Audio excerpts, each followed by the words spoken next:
अस्सलाम वालेकुम जी। आज हम नेक्स्ट देखेंगे colour code of carbon resistance. देखें ये जो छोटे इलेक्ट्रिकल सर्किट्स होते हैं, जैसा आपने कभी घर में किसी खिलौने को मतलब जो टूटा हुआ खिलौना हो उसका कोई सर्किट देखा हो, या टीवी का रिमोट पुराना टूटा हो उसके अंदर से जो सर्किट निकलता है, तो जो प्रिंटेड सर्किट होता है ग्रीन कलर में, तो प्लास्टिक का, उसके ऊपर कुछ छोटे छोटे से कंपोनेंट्स लगे होते हैं, उनमें जो है ना ये कार्बन रेजिस्टेंस लगाई होती हैं। तो ये या तो स्किन कलर की होती हैं, उनके ऊपर कलर कोडिंग की होती है, या फिर ये ग्रीन कलर की होती है। तो ये है क्या, नॉर्मली जो रजिस्टर है उसका काम जो है ना वो वोल्टेज ड्रॉप करना है, ठीक है जी, एनर्जी लॉस करवाना है। टीसी सर्किट का बेसिक कंपोनेंट है ये। तो जो कार्बन रजिस्टर है उसके अंदर क्या है कि वो कार्बन होता है, और वो किस चीज़ में होगा, वो सेरामिक रॉड होगा एक।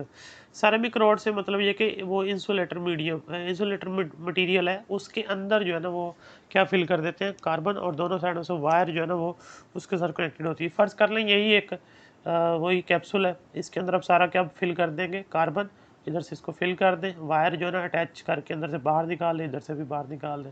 बीच में जो कार्बन आ गया वो रेजिस्टेंस होगी, और ये वाला जो कवर है ये सारा सेरामिक का बना हुआ है, तो इसलिए इसे क्या नाम देते हैं, कार्बन रेजिस्टेंस। इसके ऊपर जो इसकी वैल्यू होती है वो कलर कोडिंग में लिखी जाती है, यानी डायरेक्ट वैल्यू नहीं लिखी जाती, बहुत छोटी होती है वो। उसके ऊपर कलर जो है ना वो कलर बैंड बना दिए जाते हैं 3 से 4, जो कलर हर कलर का एक कोड होता है, फिर उससे उसकी वैल्यू पता चलती है। तो यही लिखा हुआ है इसकी। देखें, carbon resistor consist of a high grade ceramic rod or cone on which a thin resistive film of carbon is deposited. They are commonly used in electrical equipments. तो अब जो कलर कोड्स हैं वो कैसे हैं, देखिए कलर्स जो हैं यहाँ पर 10 है, और उनको एक एक नंबर असाइन किया गया है। Black, brown, red, orange, yellow, green, blue, violet, grey and white. अब ब्लैक का कोड 1 है, सॉरी ब्लैक का कोड 0 है, ब्राउन का 1, रेड का 2, ऑरेंज का 3, येलो का 4, ग्रीन का 5, ब्लू का 6 और वायलेट का 7 और ग्रे का 8, वाइट का 9। यानी हर कलर को एक कोड दे दिया गया। अब को जो कार्बन रेजिस्टेंस होती है वो इस तरह की शेप में होगी, यानी कि सिंपली अगर एक रॉड है तो इस शेप में होगी ऐसे, तो उसकी जो वायर्स हैं वो बाहर निकली होती हैं ऐसे दोनों तरफ से। ऊपर जो है ना 4 कलर बैंड होते हैं, पहला बैंड कलर का, फिर दूसरा बैंड, फिर तीसरा बैंड, चौथा कलर बैंड जो है ना थोड़ा गैप में होता है। तो अब ये जो कलर बैंड है ये इसकी वैल्यू बताते हैं। अब वो वैल्यू जो है ना हम कैसे फाइंड करेंगे, मैं आपको इसमें एग्जांपल देके समझा देता हूँ। फ़र्ज़ कर लें जो पहला कलर है ना वो हम कह देते हैं जी ग्रीन है, ठीक है जी। दूसरा जो कलर है वो हम कह देते हैं रेड है। तीसरा जो कलर है वो हम कह देते हैं सपोज करें ऑरेंज है, ठीक है जी। तो पहले ये 3 कलर हम जो है ना वो इसकी कोडिंग के लिए जो है ना वो करेंगे कि भी कैसे कैसे हमने कोड जो है ना एडजस्ट करना है। अब जो पहला कलर होता है ना बैंड के अंदर, जो फर्स्ट कलर होता है उसका डिजिट लिखें। जैसे ग्रीन है, ग्रीन का डिजिट क्या है 5, तो आप इसकी रेजिस्टेंस जब कैलकुलेट करेंगे तो आप लिखेंगे 5। उसके बाद अगला कलर जो है ना वो क्या है जी, हमने कहा रेड है, रेड का कोड क्या है 2, तो आप 2 लिखेंगे आगे 5 के आगे। तीसरा कलर हमने बोला था लेट्स सपोज के ऑरेंज था, अब ऑरेंज का कलर कोड क्या है 3। अब 3 नहीं लिखना, जो थर्ड कलर होगा उसका जो भी कोड होगा उतने ज़ीरोज़ लिखने हैं। अब यहाँ 3 है ऑरेंज का तो 3 ज़ीरोज़ लगाएंगे, और साथ में रेजिस्टेंस का यूनिट लिख देंगे ओम। लेकिन अगर फोर्थ बैंड है तो उसके साथ थोड़ी सी चेंजेस करनी पड़ेंगी। फोर्थ कलर जो होता है वो 2 तरह से होता है, बल्कि 3 तरह से, सॉरी। एक तो गोल्ड हो सकता है, गोल्डन कलर हो सकता है यानी कि, और दूसरा सिल्वर कलर हो सकता है। चौथी ये पॉसिबिलिटी है कि वो एम्प्टी होगा, यानी होगा ही नहीं। अगर तो गोल्ड है, फोर्थ जो है वो अगर गोल्डन कलर है, यानी गोल्ड का कलर शेप दे रहा है, तो फिर आप उसकी जो टॉलरेंस है वो आप लिखेंगे 5%। अब ये टॉलरेंस क्या होती है मैं अभी बताता हूँ आपको। सिल्वर के लिए क्या है ये 10%। टॉलरेंस का मतलब यहाँ पर वो नहीं है जो आप इंग्लिश में पढ़ते हैं, यहाँ पर है possible variation in the resistance of carbon resistor from the mark value. ये इसकी डेफिनेशन सिंपल सी, यानी कि अगर फर्ज करो इसका अगल चौथा जो बैंड है वो उसका कलर क्या है जी मतलब गोल्डन है, तो हम कहेंगे 5%। यानी कि इसकी वैल्यू में 5% वेरिएशन पॉसिबल है, मौजूद हो सकती है। अब इसका क्या मतलब है, मैं आपको एक और सिंपल एग्जांपल लेता हूँ। फ़र्ज़ करें हमारे पास वैल्यू जो है ना वो क्या है 1000। अब 1000 का कलर कोड क्या होगा, ब्राउन होगा, उसके बाद फिर ब्लैक होगा, उसके बाद फिर ब्राउन होगा। ठीक है जी, तो 1000 ओम आ जाएगा। और जो फोर्थ कलर जो है ना गोल्ड, तो फिर हम कहेंगे ±5। अब 1000 का जो 5% है वो कितना होता है 50। तो 50 आप 1000 में ऐड करें तो कितना हो जाएगा 1050, और 50 माइनस करें तो वो हो जाएगा 950। तो इसके कहने का मतलब है, यानी जो टॉलरेंस है उसका ये मतलब है कि जो वैल्यू है वो कितना वेरी कर सकती है। यानी हमने वैल्यू तो लिख दी 1000, लेकिन एग्जैक्टली 1000 नहीं होगी, वो 900 से लेके 150 तक 1050 तक इनके बीच में कहीं भी लाई कर सकती है, इसका ये मतलब है। और अगर फ़र्ज़ करें 1000 रेजिस्टेंस के साथ फोर्थ बैंड अगर सिल्वर का होता है तो 10% आती है टॉलरेंस। तो 10% टॉलरेंस कैसे एडजस्ट करेंगे, 1000 इसमें से 10% 1000 का 100 होता है, 100 माइनस कर दें, 100 ऐड भी कर लें, तो इस तरह से।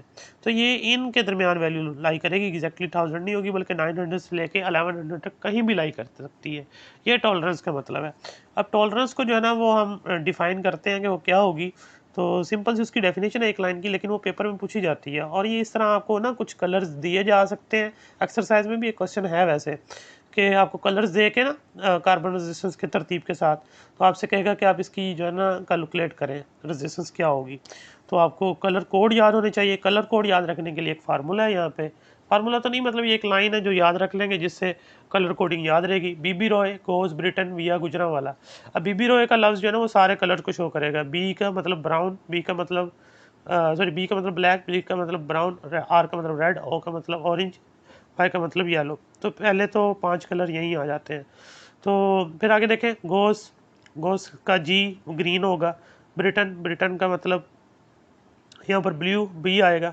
विया, विया का मतलब वायलट, वी आएगा। गुजरा तो जी आएगा 8, वाला वाला W 9 होगा। ठीक है जी, यानी बीबी रॉय गोस ब्रिटन विया गुजरा वाला। ये आपने बस लाइन याद रखनी है, इससे आपको कलर जो है ना तरतीब से याद रहेंगे, तो कोड ऑटोमेटिकली याद रहेगा।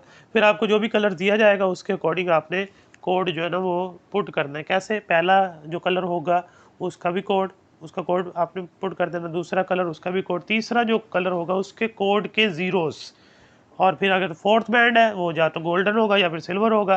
गोल्डन हुआ तो यानी कि 5% टॉलरेंस होगी, सिल्वर हुआ तो 10%, और अगर ना हुआ यानी फोर्थ बैंड अगर नहीं होगा तो फिर 20% जो है ना वो टॉलरेंस होगी।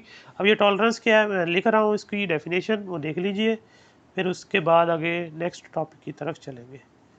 तो यहाँ टॉलरेंस का मतलब है the possible variation in the resistance of a carbon resistor from marked value। ठीक है जी, इस कॉल्ड टॉलरेंस। ये इसकी डेफिनेशन, ये शॉर्ट क्वेश्चन में पूछी जा सकती है कि कलर कोड की जो कार्बन रेजिस्टेंस में जो टॉलरेंस है वो उसको डिफाइन करें। उसके बाद फिर ये जो कलर कोड है ये MCQs में भी पूछे जा सकते हैं, तो ये उसके लिए भी आपने याद रखने हैं जी। तो अब देखें रियोस्टेट, नेक्स्ट टॉपिक जो है। रियोस्टेट जो है ना वो एक वायर है जो सिंपली वाउंड की गई है एक इंसुलेटर सिलेंडर के ऊपर। और ये वायर जो है ना काफ़ी सारे मेटल के साथ कंबाइन करके बनाई गई है, जैसे कॉपर, आयरन, निकल वगैरह जो है, इनको सबको मिक्सअप करके, और उसे एक इंसुलेटिंग सिलेंडर के ऊपर लपेटा हुआ है। वायर के दोनों एंड फिक्स हैं, वो दो टर्मिनल के साथ कनेक्टेड है, ए और बी, और तीसरा टर्मिनल जो है ना वो सी है, जो कि स्लाइड कर सकता है वायर के ऊपर A to B। ठीक है जी, आप देखें रियोस्टेट जो है वो दो तरह से यूज़ होती है। रियोस्टेट सिंपली एक वायर है, मतलब इसमें कोई ये कोई अलहदा से या कोई मॉडर्न डिवाइस नहीं है, जस्ट एक सिंपल वायर जो कि बहुत सारे मेटल से बनी हुई है और उसको इंसुलेटिंग सिलेंडर के ऊपर लपेटा हुआ है। और इसका मकसद जो है ना वो दो तरह से इसको यूटिलाइज़ करते हैं लैब में। पहली बात तो ये है कि वो एज ए वेरिएबल रजिस्टर के तौर पे यूज़ होता है। अब ये वेरिएबल रजिस्टर से क्या मतलब है कि ऐसी रजिस्टेंस जिसकी वैल्यू को हम बढ़ा भी सकें और कम भी कर सकें। तो मैंने बोला उसके दोनों एंड फिक्स होते हैं। देखें, एक ये एंड हो गया और ये रजिस्टर है, मतलब वो ये वायर है वही, और ये उसका दूसरा एंड हो गया। इसे ए कह दें और इसे बी कह दें। अब ये दोनों फिक्स हैं। ए और बी के दरमियान जो रेजिस्टेंस है वो भी फिक्स है, यानी ए टू बी जो रेजिस्टेंस है उसे हम क्या नाम देते हैं, हम कहते हैं ये आर है, कैपिटल आर। तीसरा जो कॉन्टैक्ट है वो स्लाइडिंग कॉन्टैक्ट होगा, जिसे हम क्या नाम देंगे, सी का, यहाँ बना देते हैं सी। और ये टर्मिनल ये यहाँ से कनेक्टेड होता है, यानी यूँ समझ लें ये यहाँ पे है। ठीक है जी। अब सर्किट जो है ना वो किसके दरमियान कनेक्ट करते हैं, यानी एक टर्मिनल यहाँ से और एक ए से। यानी फर्ज करें, मैं ड्रा करके दिखा देता हूँ रफ सी, ये यहाँ से आ गया और एक यहाँ से आ गया। इधर आप स्विच लगा दें और फिर आगे बैटरी लगा दें, तो एक तरह से ये सर्किट बन गया और ये बीच में रेजिस्टेंस आ गई। इस तरह से कनेक्ट किया जाता है। तो जो ए से सी है वो रेजिस्टेंस जो है ना वो स्मॉल आर से डिनोट करते हैं, यानी जो ए से लेके सी तक हम यूटिलाइज करेंगे वायर को वो आर होगी, क्योंकि स्लाइडिंग कॉन्टैक्ट जहाँ पे मौजूद होगा उतनी ही ए और सी के दरमियान लेंथ आ जाएगी और उतनी ही वैल्यू जो है ना वो चेंज होगी रेजिस्टेंस की या मार्क होगी। फ़र्ज़ करें स्लाइडिंग कॉन्टैक्ट बिल्कुल ए के पास है, तो रेजिस्टेंस की वैल्यू क्या होगी, बिल्कुल ज़ीरो होगी। और अगर आप स्लाइडिंग कॉन्टैक्ट को ए से बी मूव करवाना शुरू कर देते हैं, रेजिस्टेंस ज़ीरो से लेके कहाँ तक बढ़ जाएगी, आर तक। ठीक है जी। जैसे जैसे सी आगे बढ़ेगा लेंथ बढ़ जाएगी। देखें ना, करंट आएगा यहाँ से गुजर के फिर इधर जाएगा। अगर आप स्लाइडिंग कॉन्टैक्ट को यहाँ ले आएंगे तो करंट यहाँ ट्रैवल करता हुआ आएगा, फिर यहाँ से वो बाहर दूसरे टर्मिनल की तरफ जाएगा। तो मीन्स उसे ज़्यादा अपोजिशन फेस करना पड़ेगी। तो आप स्लाइडिंग कॉन्टैक्ट को जैसे जैसे बी की तरफ बढ़ाएंगे ए और सी के दरमियान लेंथ बढ़ जाएगी, जो कि सर्किट का हिस्सा होगी, तो रेजिस्टेंस भी बढ़ जाएगी। तो ये इस तरह इसको एज ए वेरिएबल रजिस्टर के तौर पे हम इस्तेमाल करते हैं लैब के अंदर, यानी कभी रेजिस्टेंस की वैल्यू बढ़ानी है या कभी कम करनी है। तो स्लाइडिंग कॉन्टैक्ट सी को जो है ना बिटवीन ए एंड बी हम मूव करवाते हैं। ए और सी के दरमियान जो लेंथ आती है उतनी रेजिस्टेंस जो है ना वो सर्किट के अंदर अप्लाई हो जाती है जी। तो आप देखें, इसको as a potential divider use करेंगे, ये उसका दूसरा यूज़ है। पोटेंशियल डिवाइडर जो है ना, देखें पोटेंशियल को डिवाइड करके, यानी जो सर्किट में आप बैटरी लगाई है उसने जो भी पोटेंशियल डिफरेंस प्रोवाइड किया उसको हम कम कर सकते हैं, बढ़ा सकते हैं इसकी मदद से। तो देखें, ये एक सिंपल बैटरी लगा दी और ये इसके साथ वही रजिस्टर रियोस्टेट लगाया। ये उसका बी टर्मिनल पॉजिटिव से कनेक्टेड है, उसका ए टर्मिनल नेगेटिव टर्मिनल से कनेक्टेड है बैटरी के, और ये उसका स्लाइडिंग कॉन्टैक्ट सी। अब ये एक टर्मिनल यहाँ से हमने बाहर निकाला और एक स्लाइडिंग कॉन्टैक्ट, ये हमारा यहाँ से हमें आउटपुट कह लें, या हमने यहाँ पर वोल्टेज मेजर करना है जो हम आगे प्रोवाइड करेंगे किसी और सर्किट में, या हम उसको मेजर करेंगे सिंपली। तो यानी कि इसमें अब क्या करना है, आप ओहम लॉ की मदद से करंट को पहले डिफाइन करें।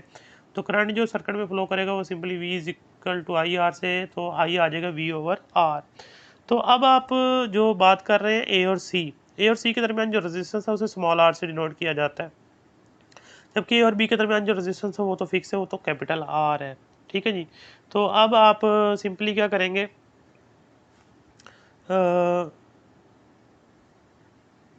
यहाँ पर सॉरी नाम इसके चेंज है, ये वाला बी है और ये वाला ए है। तो बी और सी के दरमियान जो रेजिस्टेंस उसे आर जो है ना मेंशन कर रहे हैं। ये मैं आपकी बुक के अकॉर्डिंग कर रहा हूँ, क्योंकि फिर आपको कन्फ्यूजन ना हो। ए और बी भी वैसे बी वहाँ भी लिख सकते हैं, यहाँ भी लिख सकते हैं, उससे कोई इशू नहीं होगा। जस्ट नाम जो है ना फिर आपको चेंज करना होगा। यहाँ पर फिर वही मैंने ए सी लिखा था, देखें अब बुक के अकॉर्डिंग जो है ना वो बी सी लिखना होगा। अगर ए यहाँ लिखेंगे तो फिर ए सी लिखना होगा। ठीक है, उसमें कोई इशू नहीं है, पर लेकिन मेथड सेम है। तो खैर आई जो है हम इस तरह डिफाइन कर रहे हैं, I is equal to V over R. तो जो voltage drop across B and C, B और सी के क्रॉस जो वोल्टेज ड्रॉप आएगा उसे हम नाम देंगे वी बी सी का। वो हम कैसे फाइंड करेंगे, वही ओहम लॉ से, V is equal to I R होता है। तो हम यहाँ पर सिंपली क्या करेंगे, आई इंटू स्मॉल आर, क्योंकि उसकी रेजिस्टेंस स्मॉल आर है और ये जो वोल्टेज ड्रॉप है वो बिटवीन बी एंड सी है। तो अब आई की वैल्यू आप यहाँ पुट कर दें जो आपने पहले मेंशन कर दी। तो वी बी सी किसके बराबर आ जाएगा, देखें V over R into small R. ठीक है जी। उसके बाद फिर नेक्स्ट इसको सिंप्लीफाई करें तो आप VBC को कैसे लिखेंगे, small r over capital R into V। ठीक है जी। अब देखें सिंपली क्या करना है, अब ये वाला R फिक्स है बिटवीन A एंड B, और ये वाला V जो बैटरी प्रोवाइड कर रही है ये भी फिक्स है, बाकी कौन रह गया, स्मॉल r। अब स्मॉल r कैसे कैसे जो है ना वो कैसे चेंज होगा, जैसे जैसे स्लाइडिंग कॉन्टैक्ट C मूव करेगा, अगर ये अवे फ्रॉम B जाता है, B और C के दरमियान लेंथ बढ़ जाएगी तो VBC क्या हो जाएगा, यानी voltage cross B and C क्या हो जाएगा, इंक्रीज हो जाएगा। अगर ये वापस आता है B की तरफ, स्लाइडिंग कॉन्टैक्ट C B की तरफ लेके आते हैं, स्मॉल r की वैल्यू कम हो जाएगी, तो स्मॉल r की वैल्यू कम होगी, बाकी दोनों चीज़ें तो कांस्टेंट है, तो VBC की वैल्यू क्या हो जाएगी, कम हो जाएगी, यानी voltage between B and C क्या हो जाएगा, कम हो जाएगा। तो ये रियोस्टेट था और इसकी ये दो यूजेस हैं, एज वेरिएबल रजिस्टर और एज पोटेंशियल डिवाइडर इसको यूज़ करते हैं। तो नेक्स्ट जो है वो शॉर्ट क्वेश्चन है, वो देखते हैं जी। अब देखें थर्मिस्टर, और इसमें ये शॉर्ट क्वेश्चन है, इसके यूजेस जो है वो भी पूछे जा सकते हैं और थर्मिस्टर के बारे में भी पूछा जा सकता है। तो ये रजिस्टर है जिसकी रेजिस्टेंस जो है ना टेम्परेचर के साथ चेंज होगी, अगर इसकी सराउंडिंग का टेम्परेचर चेंज होगा तो ये अपनी रेजिस्टेंस की वैल्यू चेंज कर लेगा, तो इसमें से फ्लो करने वाला जो करंट होगा उसकी वैल्यू चेंज होगी, जिसकी मदद से हम टेम्परेचर को मेजर कर सकेंगे। और दूसरा और भी इसके यूजेस हैं, तो ये वहाँ यूज़ किए जाते हैं। तो सिंपली क्या है, ये हीट सेंसर है, यानी हीट टेम्परेचर में अगर चेंज आएगा तो उसको सेंस कर लेगा। तो दो तरह से होते हैं ये, NTC इसका मतलब है नेगेटिव टेम्परेचर कोएफिशिएंट थर्मिस्टर, और PTC का मतलब है पॉजिटिव टेम्परेचर कोएफिशिएंट। अब इनका क्या मतलब है, नेगेटिव टेम्परेचर कोएफिशिएंट का ये मतलब है कि टेम्परेचर बढ़ने के साथ इनकी रेजिस्टेंस कम होगी, पॉजिटिव टेम्परेचर कोएफिशिएंट का ये मतलब है कि टेम्परेचर बढ़ने के साथ इनकी रेजिस्टेंस कम हो जाएगी, सॉरी बढ़ जाएगी। NTC का मतलब नेगेटिव टेम्परेचर कोएफिशिएंट, तो डेफिनेटली वो कम होगी, जो रेजिस्टेंस है वो कम हो जाएगी टेम्परेचर बढ़ने के साथ। और PTC का मतलब है कि पॉजिटिव टेम्परेचर कोएफिशिएंट, तो टेम्परेचर बढ़ने से वो बढ़ जाएगी। आगे चलिए, थर्मिस्टर जो है वो सेमीकंडक्टर मटेरियल से बनाए जाते हैं, और साथ में ये जो आयरन ऑक्साइड्स हैं उनको मिक्सअप करके बनाए जाते हैं, उनको हीट किया जाता है हाई प्रेशर के ऊपर, एक डिज़ायर शेप दी जाती है, यानी कि ये रिंग शेप में होते हैं, सिलेंडर शेप में होते हैं। और इसके अलावा यानी कि इसके यूजेस हैं, तो यूजेस जो हैं उसमें सबसे पहला देखें लिखा हुआ है कि हाईली जो नेगेटिव टेम्परेचर कोएफिशिएंट वाले होते हैं थर्मिस्टर, उनको टेम्परेचर मेजर करने के लिए इस्तेमाल किया जाता है, specially near 10 kelvin very accurately, मतलब बहुत लो टेम्परेचर, जैसा कोई गैस एक्सपेरिमेंट हो।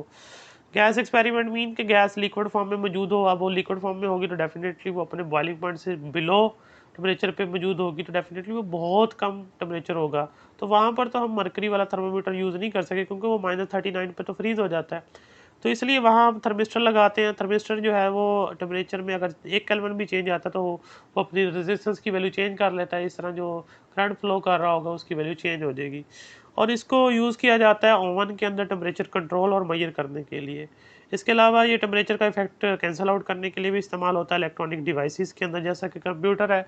कुछ कंप्यूटर वाली डिवाइसेस जो है वो 24 आवर जो है ना वो रन करती हैं, तो फिर डेफिनेटली उनकी जो वर्किंग है उसको स्मूथ रखने के लिए उनके सर्किट्स के अंदर थर्मिस्टर लगाए जाते हैं, कि उनकी वर्किंग से जो हीट जनरेट हो तो वो जो वहाँ थर्मिस्टर लगा हुआ उस हीट को वो जो है ना अपनी रेजिस्टेंस चेंज करके वहाँ जो करंट है उसका इफेक्ट जो है ना कंट्रोल करे। उसके बाद फिर जो हीट सेंसर है उसको फायर अलार्म में जो है ना वो यूज़ किया जाता है।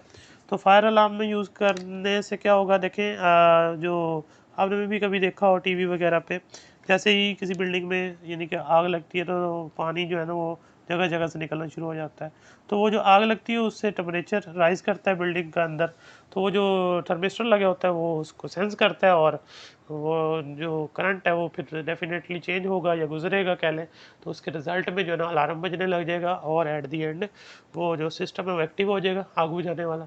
तो ये शॉर्ट क्वेश्चन था, लेकिन इससे पहले जो रियोस्टेट था वो लॉन्ग क्वेश्चन में आया हुआ है, वो आपने एज ए लॉन्ग तैयार करना है, और उससे पहले जो हमने कार्बन कोडिंग पढ़ी है वो तो एज ए शॉर्ट ही तैयार करनी है और MCQs। तो नेक्स्ट हम इंशाल्लाह फिर पावर पढ़ेंगे। Till then take care.